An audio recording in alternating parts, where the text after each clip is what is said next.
Welcome to the very first of the weekly episodes. So, what happens now? Now we just go week by week. So, what happened in the last week? Today is Monday morning, September 16th, and I'm going to cover from about September 9th to September 15th to catch you up to date. And man, it was was wild. It was a busy week. We went to a trade show in Las Vegas called Printing United, which is the biggest trade show in the printing space that happens in the United States annually. There are some bigger shows that happen every 2 years. There's a massive show that happens once every 4 years.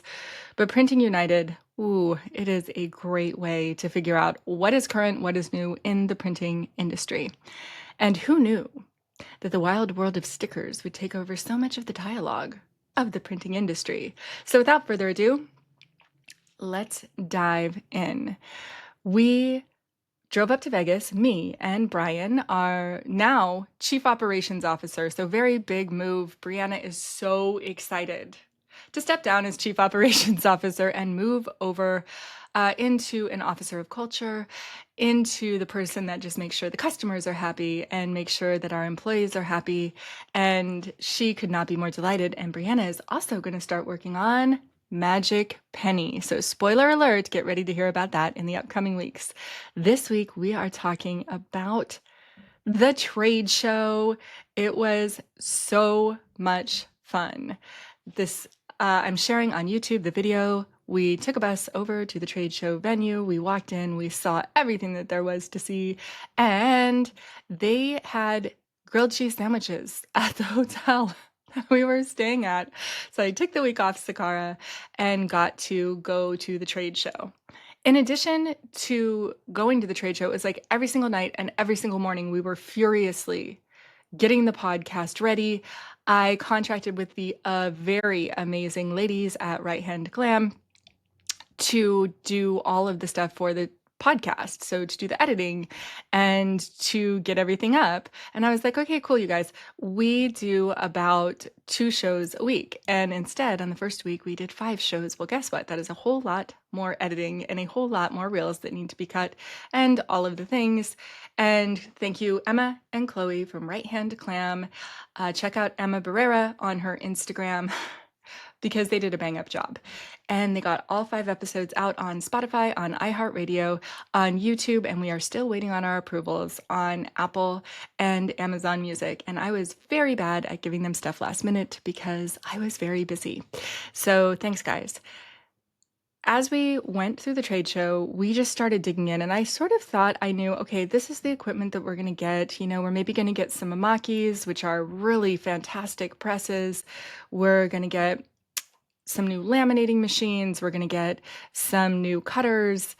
And when I walked in the door, I was blown away by the pace of technology. All of the stuff that I had been looking at was a little bit less industrial than what we were getting. And I fell completely in love with a very expensive machine. If you've been following along, then you might sort of get the vibe that I just like the best of everything. And I don't think that that's bad.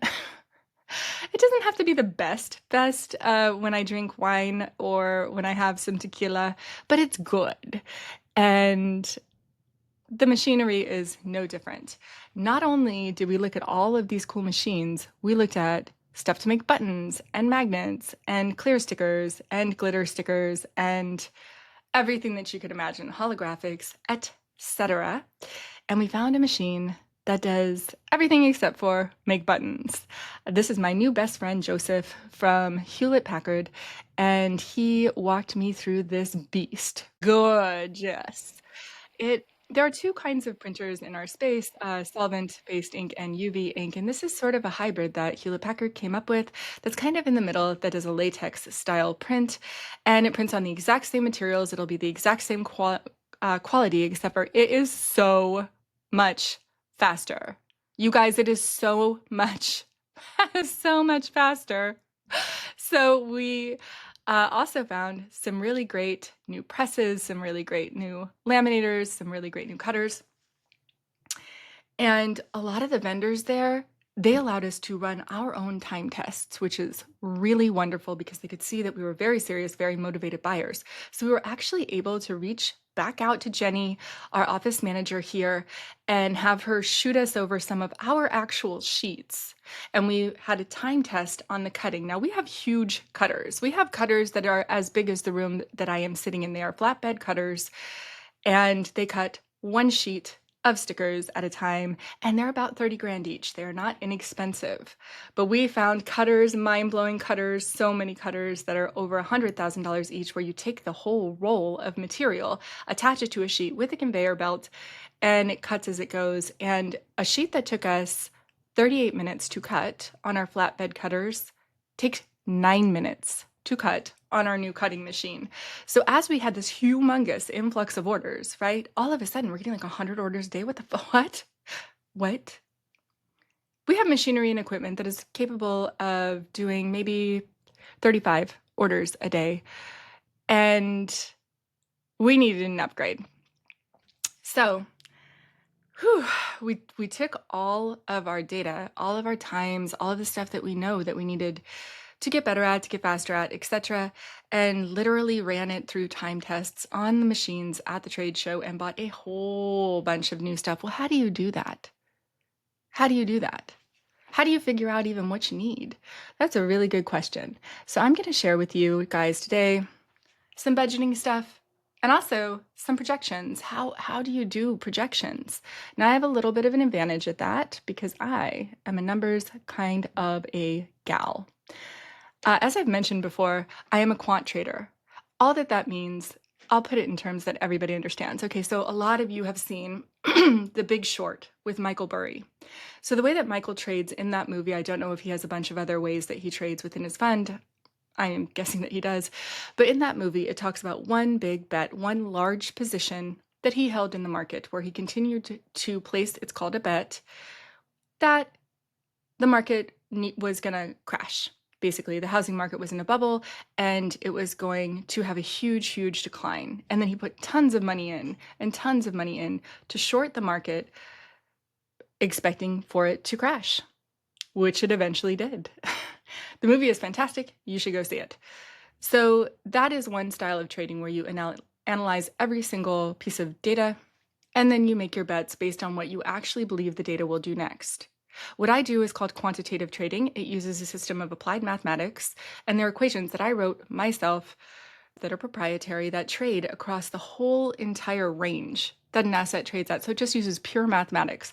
I do not analyze the market. I do not care if we are in a bubble. I do not care if the market is high or if the market is tremendously low.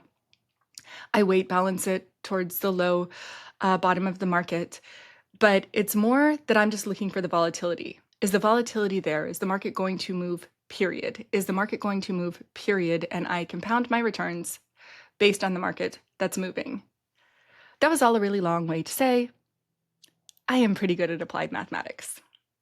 So when I go into a business, I set up a goal for how quickly I would like to grow that business. Now, we have talked a lot in this podcast about the traditional growth of a company. So when you're starting a product company, basically what you're looking for is in the first year, you want to do between $100,000 and $150,000 in sales. In the second year, $1 million. In the third year, $4 million. In the fourth year, $4 to $7 million. In the fifth year, $30 to $40 million. In the sixth year, $100 million. In the seventh year, $300 to $400 million. And then in that final year, that is the year that if you have a company that can do $1 billion in sales, that would be the year that you do it. Now, obviously, normally people sell their companies somewhere along this trajectory. And this is if you are hitting every single one of your targets. A lot of people in Sticker Junkie, when I got to 4 million in revenue, I was like, well, life is good for me. The company was pulling like 37% profit. It was doing fantastic. I was paying myself super well. And I did have those Minecraft contracts. So I am going to blow your mind a little bit right now. I wasn't sure if I was going to do this, so I do not have it pulled up on my calculator. So bear with me. There are 33 million small businesses in the United States. Of those 33 million, my estimate is that 60 to 70% of them market with stickers. But let's like really lowball these numbers. So there's 33 million businesses. Let's just say only 20% of them market with stickers. That's still 6.6 million businesses, small businesses, that market with stickers. My average shopping cart vacillates between $242 and $248. I only sell one product, weather-guarded long-term custom outdoor stickers that are not going to fade. That's the only product I sell right now. We're about to add magnets and buttons and clear stickers and holographic stickers and glitter stickers, and I freaking can't wait. But right now, my average shopping cart is about $250 for easy math. And I sell about 2.5 times per year average to each customer, which is $625 a year is my average annual customer value. And if you just multiply that out by 20% of the businesses, that is $4.125 billion. Billion with a B, as in baller. If you use real numbers, it is considerably higher. And that doesn't include government contracts. That doesn't include military stickers, which they use a lot of. That doesn't include colleges. It doesn't include nonprofits. It doesn't include hospitals. It doesn't include lots and lots and lots of people who, nonprofits, oh my God, so many stickers. It doesn't include artists who are buying stickers for their artwork. So stickers is a multiple billion-dollar industry. Multiple billions. NPR ran an assessment on the entire promotional product space in the US and said it was $21.6 billion annual. And I disagree. I believe it is considerably higher than that. I would ballpark it way closer to $50+ billion. And that does not include packaging. That doesn't include packing tape. That doesn't include the puffy mailer envelopes. That doesn't include any of that. That is just stickers, patches, pins, mugs, hats, etc., things that you get in a company that sells promotional products. So it's a lot of money on the line. So let's freaking go. There is no shortage of business in this space. And as you can imagine, when you have a press or like an at-home press, it's so cool that there's so many cool options now. Like people can get a little Cricut and have an at-home printer, but it does not print the same quality of stickers that you are going to find from a $30,000 press or a $250,000 press. Now, to be clear, that $250,000 press, it prints the exact identical quantity. It just does it way faster.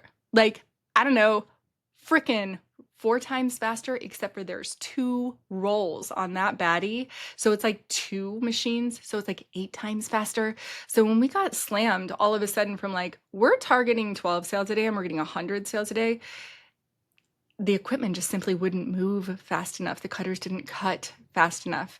And out of the $154,000 in sales that we got in August, we did have to refund $7,000 to customers. So the refund rate actually wasn't even that bad. It was about 3% of the customers, and we really disappointed them because our turn time was way longer than what it had previously been, because we didn't have 10 times the designers, we didn't have 10 times the production people, we didn't have 10 times the amount of people in shipping, and we very, very, very, very quickly had to pace up and get our shit together with all of the fastest processes. Now at the trade show, we found this incredible software that I cannot believe that I didn't know existed to help the whole process of doing your guys' proof for stickers go way, way, way, way, way, way faster. And as always, I promise that I'm going to be transparent with you guys in this journey. I'm not going to pretend to know shit I didn't know. If I didn't pretend that I knew everything, I would have sold my companies, my 14 companies, along the way. Why do I still own all of the rights on all of these properties? Why? Because I didn't know how to sell them and I was embarrassed. Here I was on television, on national television, being lauded as this self-made multimillionaire who really understood business, which I did to a large degree, but I actually didn't know how to even find a buyer for my companies. And in all fairness, that was a whole lot harder in 2002 than it is now. But I just never wanted to admit I didn't know how to do it. And now I do. So here we are today to sell it. And as I build these companies and sell them, I'm going to let you guys see that too. Because it's fucking ridiculous to be embarrassed if you don't know how to do something that how on earth would you know how to do it in the first place? So I learned a lot about my industry this week. And I did learn a lot in the previous year, but this week was like, whoo, getting a little master's degree in printing very quickly by asking all of the right questions to all of the right people. And the folks over at Hewlett Packard could not have been more helpful. The folks at Flatbed Tools could not have been more helpful. And everyone was advising us of like, hey, this is what you actually really need right now. And hey, this is actually, you might want to do this instead of that. You might want to look at this company instead of that. And then there was the financing. So after everything is said and done, and I see what I need for the different materials, for the different, especially the different equipment, especially like we need new laminators, we need new everything, we need new faster, all of it. And it came out to about $450,000, except for of the $100,000 cutters. I don't think that we need one of those. I think we need two. So it will be somewhere between $450,000 and $580,000 worth of equipment. Well, if you've been following along the journey, you might have realized that I fucking trashed my credit. Yes, it did. Yes, it did. Because as I was hemorrhaging cash, I used every inch of space on my credit cards. So luckily, after Stickergate, I very quickly prioritized getting 100% of all of the credit cards paid off, personal and business, so that my credit score would spike so that I could get very large loans and have it be a non-issue.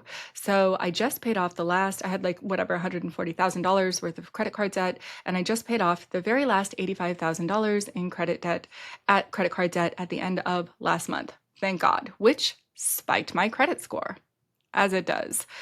And I talked to the lovely people over at Hewlett Packard in their finance department, and it looks like they're going to finance the whole shebang. But if not, I got 7 backup finance people, because it's a little bit different when you're qualifying into an industry specific loan or lease. They can come take the equipment back from you. So it's not quite as harsh of a finance as it is on a house, which is difficult to repossess and sell. They literally will just come take your equipment if you default on these loans. And because you're actually making so much money off of the equipment, it's a very tolerable, very reasonable to keep up with the loans. So how do you do that? How do you make sure that you don't get out ahead of your skis when you're borrowing huge quantities of dollars or you're facing a huge scale of growth? We are going to talk about that, and we're going to dive into some of the nitty-gritty of business in this episode of The Making of a Billionaire, Andrea Lake 101. So I came up with targets for every single month, and they are so aggressive, you guys. They're so crazy. At first, my goal was to go from 1 million in revenue to 4 million in revenue in the calendar year between July of 2024 and July of 2025. I have revised that goal. If you've been following along, then you know that my whole world fell apart on 9/9/2023. So I was like, let's just track this from 9/9/2023 to 9/9/2024. My goal was to make $1 million. We made just slightly less than $1 million. And that would make next year's goal from 9/9/2024 to 9/9/2025 to be to make $4 million. Well, that is not the goal. I came up with a way bigger goal than that. I want to leapfrog a whole entire year, because I could not have guessed that this whole Stickergate thing would blow up right in the middle of me setting these very hard, very aggressive goals. So the new goal is to do $10 million in revenue between 9/9/2024 and 9/9/2025. What does that look like? Well, our first month, October, which is the first month we're going to start tracking again, because look, when this came down and we got like 10x our average sales, and then that settled into about 450% of our average sales, because I was not running any marketing. We haven't even emailed our audience, because we have a max capacity of sales coming in, while we were very quickly setting up an SOP manual, which we absolutely did not have, hiring in Brian as our chief operations officer and having him come in and like do spaghetti maps and see what A spaghetti map is where you mark every footstep and see if everything is set up in the wisest way to take the least amount of footsteps, and set up the configuration of all of the equipment, set up pick and pack systems, set up a systemization for every single part of the process of what has to go into it to make a custom product once your sticker gets ordered. That's a very specialized skill set of somebody who actually is capable of scaling a company at a 10x multiple in a year. That is hard. That is hard, you guys. When I hit my crying on the floor moments, you're going to see them because it is not easy. So the very first month, October of 2024, our target is to do $175,000 in sales. I actually think that we will really surpass this target because we are starting to market again, and we can tolerate more orders than we're getting today. So that's only 24 sales a day at that $175,000 level. Then the numbers increase really quickly. And again, if you want to actually see the charts, head over to YouTube. But in the second month, it is 220,000. Why? Because we're targeting 26% compounding growth month on month. I know that there are some business people watching who are like, what the fuck even are you talking about? That is insane. That is insanity. That is so much. That is a lot. And they are not wrong. It is a lot. And I have scaled a company before, so I do know how to do it. It is way harder when you're actually physically producing the products. So our goal is to go from 24 sales a day to 30 sales a day to 38 sales a day to 48 sales a day to 61 to 77, and then all the way down in September of 2025, 1 year later, to be at 306 sales a day. Now, right now, because of the way that we are set up, I just need the people on my staff to be able to keep up with production, because I can go get as many sales as we need. We can easily get those sales relatively easily right now, I believe. Plus, we are courting really big clients right now with our customized back pages that look freaking amazing, and people order way more stickers with them. So it might actually be just a little bit less sales that are required, because if you have a big client and they order $100,000 a year worth of stickers, then you don't need that many of them to get to $10 million in annual revenue. So I will be transparent with you guys. I will let you know if we hit our $175,000 target. But once we had those target goals, I was like, yo, we need to make sure that we have enough equipment to get 6 months down the line with target. And we need to make sure that we are allocating out a particular part of our budget towards that. I actually think I'm going to talk more deeply about budget allocation next week, because I have been talking a lot already and I have employees walking in the door in a half hour. And so I need to finish this weekly update. We had a blast at the trade show. Brian and I really got to spend a lot of FaceTime together, and with Brianna, to where we really became more cohesive as a C team, really discussing like what needs to happen in the company. Do we need to trim anything out of the company? Do we need to onboard how many people in each different segment, in each different area? How do we take massive advantage of the hyper politicalization that's going on over on Sticker Mule's Twitter? How do we take advantage of every single opportunity that's coming our way? How do we make our new customers really, really happy? How do we onboard new people? How do we do it? I am about to tell you. Okay, so very basic budget allocation. I will dive deep into this another week. Is like, for example, payroll in our space could be anywhere from like 12 to 22%. So our payroll, it's Sticker Junkie, we're just picking a number. And that number depends on where every other number needs to be. So you take 100% of your gross sales and you say, how much of it is going to go to payroll? How much of it is going to go to equipment? How much of it is going to go to future growth? How much of it is going to go to, oh shit, I didn't know this would happen, because you need a pile for that. How much of it is going to go to legal? How much of it is going to go to marketing? And you just break it up into a pie, which I will show you once I've broken it up into a pie. And then that's where that money lives. So for example, for the payroll of my employees, I have told them I would review them every quarter, so that we can get people up to proper levels who came in on our C team at very, very low dollarly per hour wages. And the way that you do that is you say, this is the percentage that I will spend on payroll. Right now, I'm way overspending on payroll. I'm spending 32% on payroll. That is completely fine in the short term. But in the long term, that will need to be corrected because now we're taking 7% and we're spending it on future equipment growth. I will tell you guys all how to do that. And if you have specific nitty-gritty questions, leave them to me in the comments because we read in the comments. I'm reading the comments at this point. It is September 16th, 2024. I will for sure be reading all the comments for the first month or two, and then people on my staff will take over and read the comments because I just simply will not have time. And then we can ask those questions in an Ask Me Anything Fireside Friday episode where we really can dig into the metrics of different businesses, and the different hosts that come in can ask questions on behalf of their audience, which is specific to their audiences. During the trade show, we got to meet some new friends, some people that we have been communicating with on Instagram, the lovely crafting ladies. We will shout them out again on the Sticker Junkie wall. We did that already. And I believe that some of them are going to have us on their podcast to talk about wholesale distribution into stores and how to go from selling your stuff on an Etsy store to how to sell it online. How to sell it in person to your local shops. And I'm going to have them on an Ask Me Anything. They're the sweetest, most lovely ladies in the world. They do not swear. And so I will not swear on their podcast. But we just keep making connections.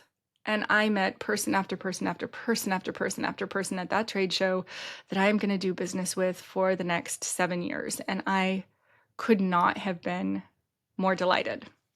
So we have our big, huge goal this year of $10 million in revenue.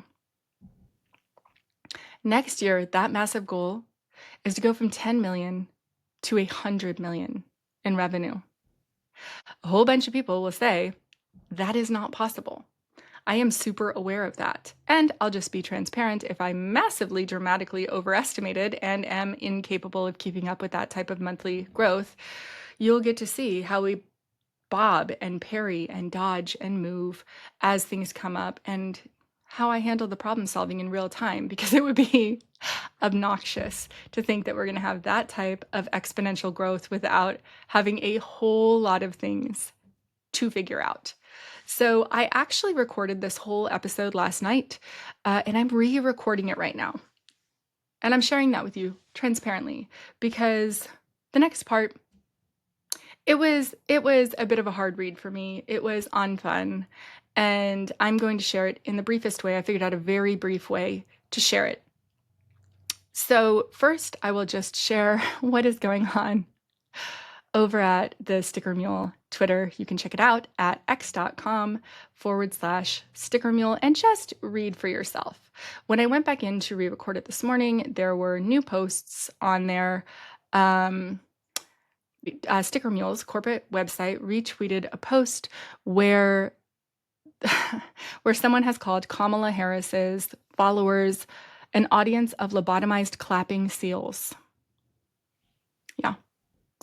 And the very first statement on there is a statement about another assassination attempt on Donald Trump and demanding that Hillary Clinton apologize for things and that Joe Biden apologize for some type of hoax. And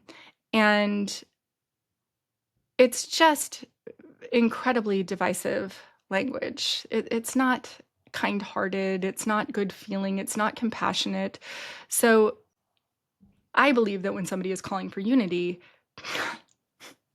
and they should call for unity and not say, stop hating the person that I like, while I simultaneously hate the person that you like, which is sort of what it feels like the messaging is there. So I am going to give a call out to my folks, to my homies who are listening to this podcast. Thank you so much for listening and supporting our companies. This is not a podcast just only about the sticker wars that are to come, where I would love for my numbers to rise.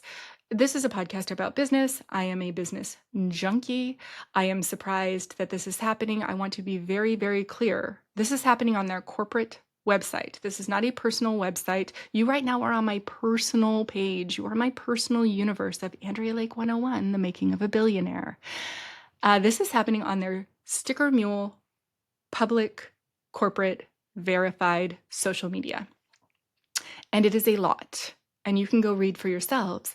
And if you, guys and gals and everything in between, are really good at making reels, go ahead and capture some of that content. You can stitch me in any way on TikTok and just show what they're doing over there, because I started to go through it and break it down piece by piece, and I felt gross. It did not feel nice reading the comments.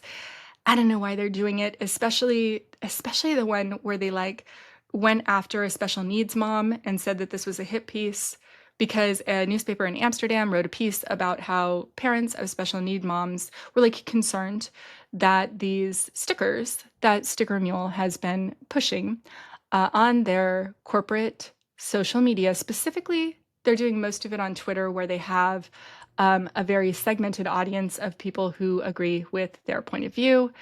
And they're doing lots and lots and lots and lots and lots and lots of political content. You can see I just pulled some screen grabs, and it's stuff like this, where they are not naming presidential candidate Harris by her name. Instead, they keep calling her Biden. So that's a choice. And this screen grab says, seriously considering doing a video every time Joe Biden's replacement, who got 0 votes, pushes another hoax! Exclamation point. And the comment section is not a nice place to live on that. Then they did another poll where they said, did Biden win the debate last night? Joe Biden is not running for president, for anyone who is unaware of that. And then they did a video that said, vote for peace, where they talk about Donald Trump as being the most bullied person on planet Earth, and that the hatred towards Donald Trump has to stop, while literally right above that is a tweet that is written in very divisive language. What do you call a tweet now? An X? Do you still call it a tweet? Because I just am unclear. I'm fucking old. I'm 50, so I don't know. So then there is more stuff, lots and lots and lots of content using the word retard.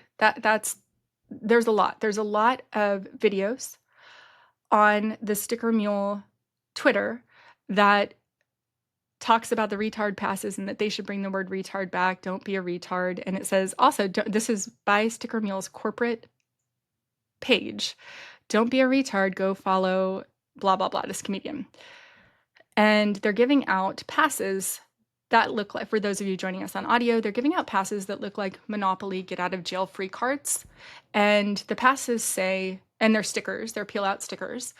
And the passes say, the R word pass, I have permission to say retard. Present this card to shut peace, quote, PC police up. This card does not expire. So they're going hard on the right to use the word retard.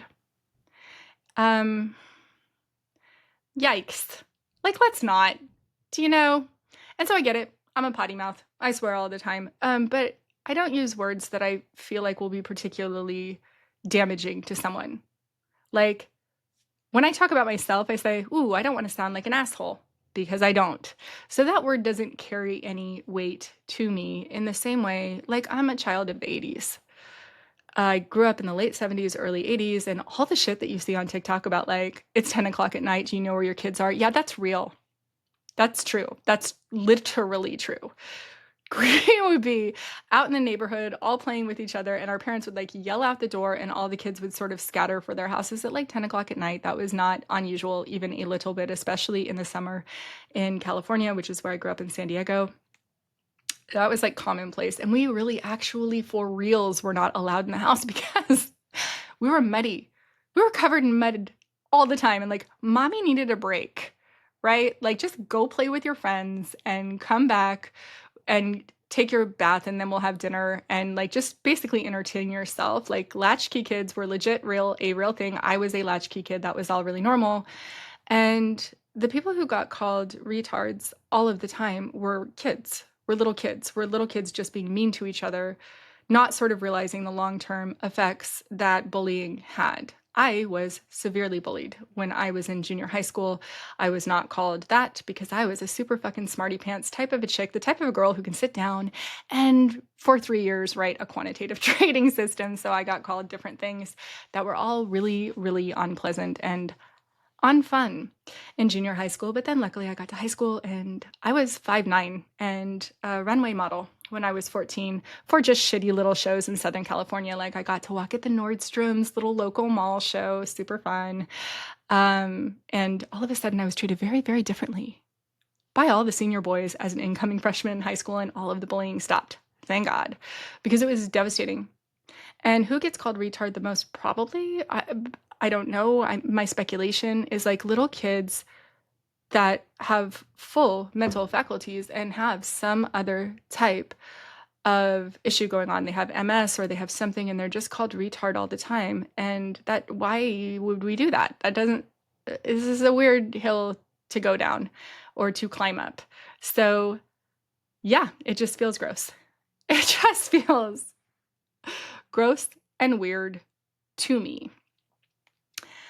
So let's do not that. And if you are good at making reels and clipping stuff in, and please stitch me in any way that you choose, and post it on the TikTok, which is, by the way, the only social media that I don't have Andrea Lake 101. I have Andrea Lake 101 podcast. I am trying to get back the name Andrea Lake 101. We will see how that goes. But if not, you can go to my TikTok, which has literally nothing on it right now. I'm going to populate it with some videos this week. It is Andrea Lake 101 podcast on TikTok.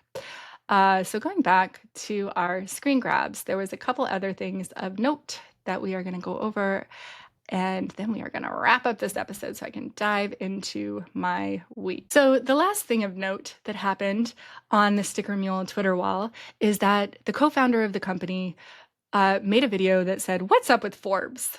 If you will remember, last week I gave a big shout out to Forbes. Forbes did a feature article on me and Sticker Junkie and sort of how we are spinning Stickergate to our advantage. Of course, Mana from heaven couldn't ask for anything more. If you are listening on audio only, Sticker Mule CEO is on the video with a huge shirt that says very large on the shirt, "What's up with Forbes?" And the caption says, "Stop the hate," on the tweet that they did.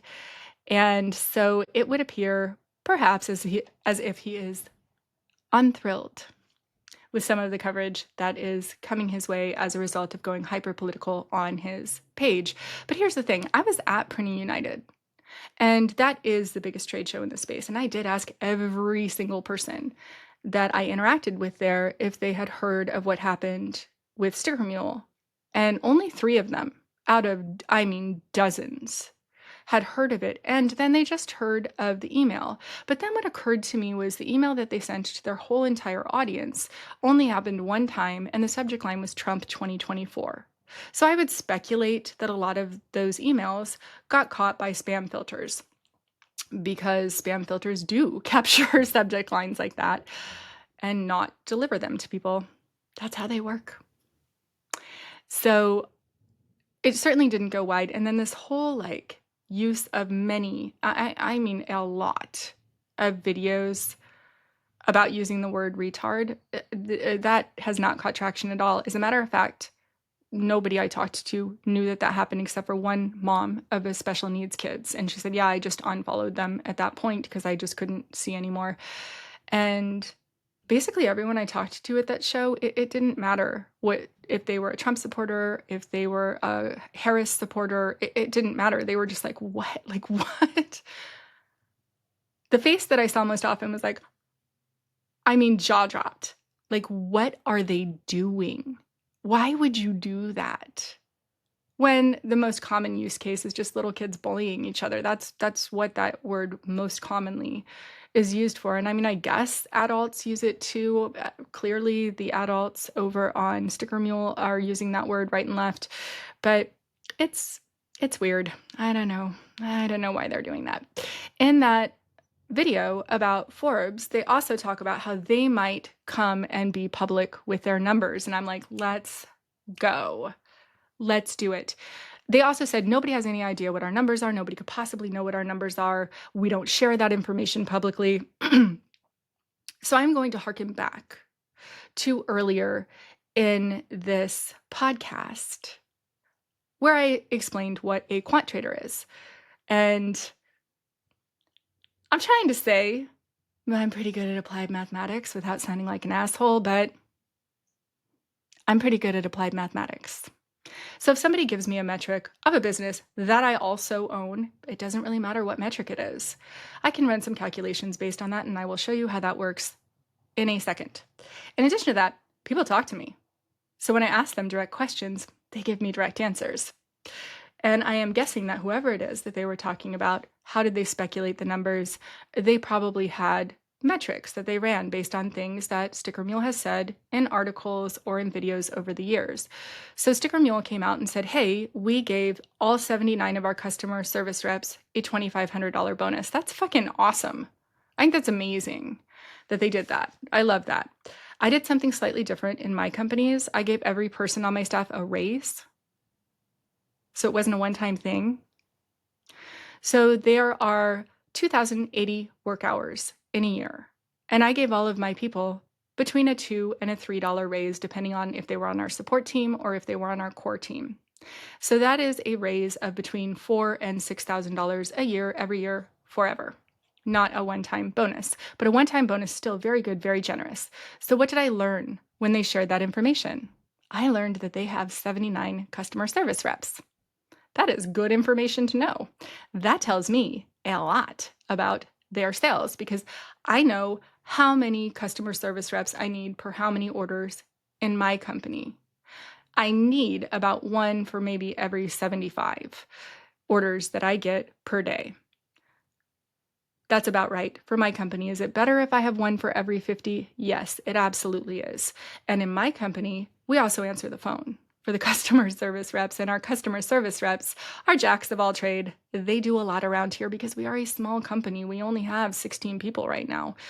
And so I pay them between $22 and $25 an hour. And of course, now we're building up backups, we're building up redundancies. We are teaching every person in this company multiple different jobs because as we hit scale, people are going to have to step up. Every single person on my team has to sprint. If someone is not sprinting, they cannot last on my team because you don't get from $1 million in annual revenue to 10 million in annual revenue in a single calendar year without running fast, without everyone knowing how to run on a relay team and sprint and have a fantastic attitude and work super hard while you're here and have a lot of fun together too. So with those metrics, I just ran some basic equations. I said, okay, well, my customer service reps, they make $23.50 an hour average. They work 2,080 hours a year. So I multiplied that out. And then I included taxes, insurance, bonuses, healthcare, paid time off, all of that stuff. That's an extra 25%. So it costs me about $61,000 a year to have a customer service rep on my payroll. That's the annual price on my side. And they have 79 of those. Now, I do not know what they pay their people. I do not know what their benefits and all of that stuff looks like. I have no idea. These are my numbers. These are not anybody else's numbers. And that would be 4.8 million annual payroll. Then I know how much more or less every other position in the company makes for production, graphic design, advanced designers, marketing, tech people, mid-level managers, C teams, admin support, and on and on and on and on. I don't know how many employees are in which countries, who they're getting a deal on, etc. But I do know the ratios. I do know that for every person in customer service, I need X amount of people in production, X amount of people in graphic design. And I do know what percentage of the whole pie that payroll should be. So when someone says about a direct competitor who owns an identical company to yours, I think their numbers are this, that there's probably a very similar calculation that those people did to the types of calculations that I did. Have their sales gone up or down? I have not commented on that other than to say I would imagine that they would remain the same. This is a speculation. This is a guess. I have no inside knowledge. But when you're alienating one side of a polarized country, then you're probably going to get a whole lot of business from the side that you're going deep on the support of. Now, in this case, because most of the content that Sticker Mule is sharing on their public social media page on x.com/Sticker Mule, because they're sharing most of that there, it's not being seen widely by the audience of people who doesn't follow them there. And so it probably would work out pretty well for me if that changed. it probably would work out pretty well for me if people knew a little bit more about what's going on there, because they are wild and out over there. I can't wait to see what they post next. And I am following with bated breath. One last thing happened that was of note this week with our good friends over at Sticker Mule, and then I will go ahead and wrap this up. They retweeted or reposted on Instagram, not on Twitter, on Instagram. They reposted the story of one of our customers. So this was on one of our customer pages. This person, who is a fabulous band, a non-binary person down in Argentina, sassy, fantastic, amazing. I have permission to share this. I don't dox people. I asked these people if I could share what happened here. This person shared a post on Instagram that says, Sticker Junkie is pro-LGBTQ, female-founded, and women-run company. All of that is true. That is right. We are. This person also is very personally offended by Donald Trump, so wrote a negative comment in the comments section of our shopping cart where we say, leave Monkey a note about your order. Love poetry is nice too. And in the comments, they wrote something political. And so Sticker Mule took that story and shared it on their Instagram, where I was like, oh my God, thank you. You guys, this has our company name on it and our logo on it. And all of a sudden, Sticker Mule is putting out there on their own story that we at Sticker Junkie are pro-LGBTQ, which we absolutely are female founded, hello, and a woman-run company. Absolutely yes. Absolutely yes. And they have a melty face of embarrassment, as if that is something to be embarrassed by. That was super fun. So the funniest part about this is this whole section right here, this whole bottom section, where the negative political comment is. Like when you're in Instagram stories, as you know, if you go to see anything more about that particular story, or you click on it in any way, there's a whole bunch of other writing that shows up on this like translucent background with white over it.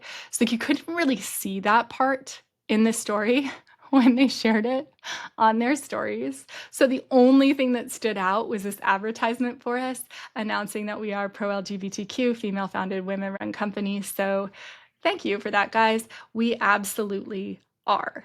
And we got a bunch of new followers because of that. So appreciate you. On a final note, the other thing that we did this week was so incredible and so amazing. Brianna and I applied for an apartment. We put an apartment on hold in the most fabulous building, in the most fabulous area of San Diego. I am so excited. How did we do this when I have shitty, fucked up credit and I am not taking a paycheck from this company yet? We got creative. I was super honest with the folks over at the apartment, and I let them know my exact situation. And I told them, like, hey, look, I just need you to work with me. Can we use this and this and this as financial proof? And I think that I find a lot, that when I'm pushed up against the wall and I need to get something done, if somebody doesn't want to do that thing with me, no big deal. I will go find the people that do. And the people at this apartment complex in this brand new building, this apartment has never been lived in before. And it has a rooftop deck, and it has a pool table room, and it has like 4 or 5 different hangout areas. It has a workspace. It has a space that I could do podcasts in. It has a meeting space downstairs. It has a space that I can do potlucks in. And I couldn't be happier. I actually truly believe that yesterday is the last day that I will wash my hair in a sink.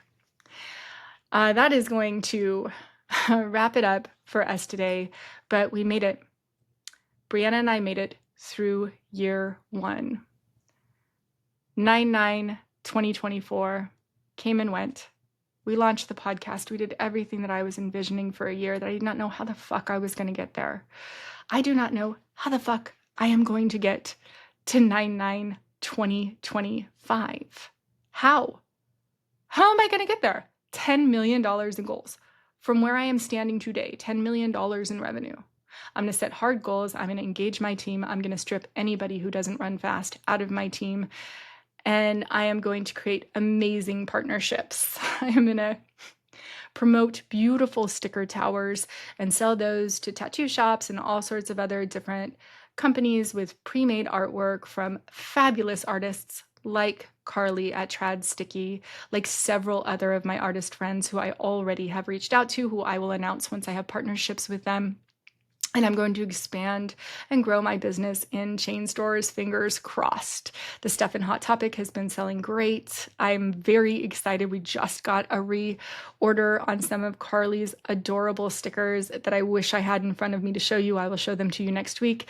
And some of the t-shirts that have been testing in Hot Topic got full store repurchases, which we are super psyched for. I'm going after Zoomies and a couple other big chain stores and expanding my repertoire of artists and helping those artist entrepreneurs to grow and expand their businesses. Like Carly owns a sticker company. So when she applied, a lot of people would have been like, yo, you're my direct competition. I am not doing that. And I'm like, no, let's create a partnership between our companies where everybody wins. And as I've said before, and I will continue to say throughout the 7 years that I do this podcast for, I only create win-win-wins.